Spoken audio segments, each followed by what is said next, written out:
Hi friends. आज की कहानी है कर्मफल।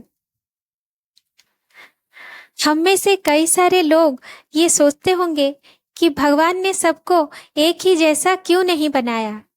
उसने सबको एक जैसी जिंदगी और सुविधा क्यों नहीं दी है। कोई अमीर है तो कोई गरीब क्यों है। ईश्वर ने ऐसा इसलिए नहीं किया है क्योंकि सभी के कर्म एक समान नहीं होते हैं। इस कहानी में उसी के बारे में बात की गई है। एक बहुत ही अमीर आदमी था हितेश। हितेश का बहुत ही बड़ा कारोबार था। वो बहुत ही धार्मिक और दयालु आदमी था। एक दिन हितेश राम जी के दर्शन करने के लिए मंदिर में गया। हितेश ने बहुत ही महंगे जूते पहन रखे थे और उसने ऐसा भी सुना था कि इस मंदिर में अक्सर चोरी होती रहती है। इस वजह से उसका मन नहीं हुआ कि वो अपने कीमती जूते वहां बाहर ऐसे ही छोड़कर चला जाए। जूते पहनकर वो मंदिर में नहीं जा सकता था और उसे ऐसे ही बाहर छोड़कर वो जाना नहीं चाहता था। अब वो करे तो क्या करे। वो बड़ी दुविधा में पड़ गया था। थोड़ी देर सोचने के बाद हितेश ने मंदिर के बाहर बैठे एक भिखारी से बात की। हितेश ने उस भिखारी को अपने जूते संभालने के लिए दे दिए। भिखारी भी उसके जूते संभालने के लिए राजी हो गया। फिर हितेश अंदर मंदिर में पूजा करने के लिए चला गया। पूजा में बैठे बैठे उसके मन में ये ख्याल आया कि भगवान ने कैसी अजीब दुनिया बनाई है।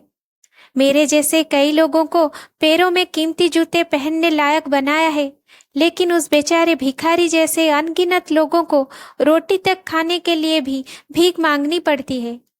हितेश मन ही मन भगवान से फरियाद करते हुए बोला कि आपने सब लोगों को एक समान क्यों नहीं बनाया।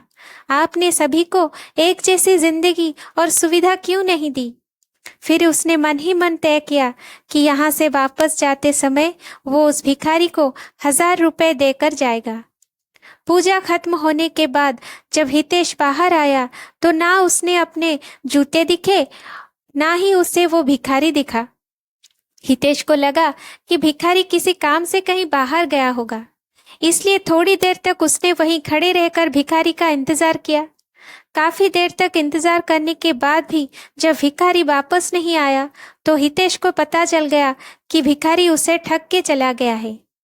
दुखी होकर हितेश नंगे पैर ही अपने घर की तरफ चल पड़ा। रास्ते में उसने देखा कि फुटपाथ पर एक जूते चप्पल बेचने वाला बैठा है।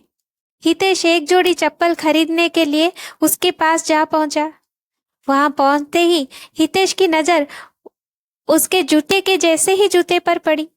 हितेश पहचान गया कि ये उसी के जूते हैं। पूछने पर बेचने वाले ने पहले तो मना किया, लेकिन बार बार पूछने पर और दबाव देने पर उसने माना कि ये जूते उसे एक भिखारी 1000 रुपए में बेचकर चला गया। अब हितेश बिना चप्पल खरीदे मुस्कुराते हुए वहां से अपने घर की तरफ नंगे पैर ही चला गया। उसे भगवान से की गई अपनी फरियाद का जवाब अब मिल चुका था। उसे समझ में आ गया था कि जब तक लोगों के कर्म एक जैसे नहीं होते तब तक सब एक समान नहीं हो सकते और एक समान की जिंदगी जी भी नहीं सकते हैं। भगवान ने उस भिखारी के तकदीर में 1000 रुपए लिखे ही थे, लेकिन कैसे कर्म करके उन्हें लेना है ये उस भिखारी के हाथ में ही था। अगर वो चोरी ना भी करता फिर भी उसे 1000 रुपए मिलने ही वाले थे। शायद उसके ऐसे ही किसी बुरे कर्मों की वजह से आज वो एक भिखारी है। तो दोस्तों, हमें हमेशा अपने कर्म पर ध्यान रखना चाहिए, चाहे हम अमीर हो या फिर गरीब हो, क्योंकि कर्म का फल हम सबको कभी ना कभी कहीं ना कहीं चुकाना ही पड़ता है। ये तो तय है कि पिछले जन्म या फिर इस जन्म के कर्म के वजह से ही हमको दुख सुख मिलता है। पिछले जन्म का तो किसी को पता नहीं, लेकिन इसी जीवन में हमको अपने कर्म को संभालना होगा ताकि आने वाले समय में हमें कभी पछताना ना पड़े। हमें हमेशा ही गरीबों की, बेसहारों की मदद करनी चाहिए, ना कि ये सोचना चाहिए कि इसका तो कर्मफल अच्छा नहीं होगा इसलिए वो गरीब है या भिखारी है या बेसहारा है। ये सब हिसाब किताब को ऊपर वाले को ही करने देते हैं।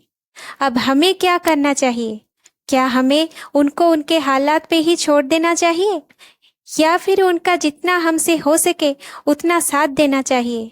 ये तो हर एक की सोच पर ही निर्भर करता है कि वो क्या करेगा। मेरी मानो तो अगर हम समाज में एक दूसरे का साथ दें तो उन लोगों की परेशानी कुछ हद तक खत्म हो सकती है और आने वाले समय में हम एक अच्छी समाज की रचना कर सकेंगे। Thank you for watching. Please like, share and subscribe my channel.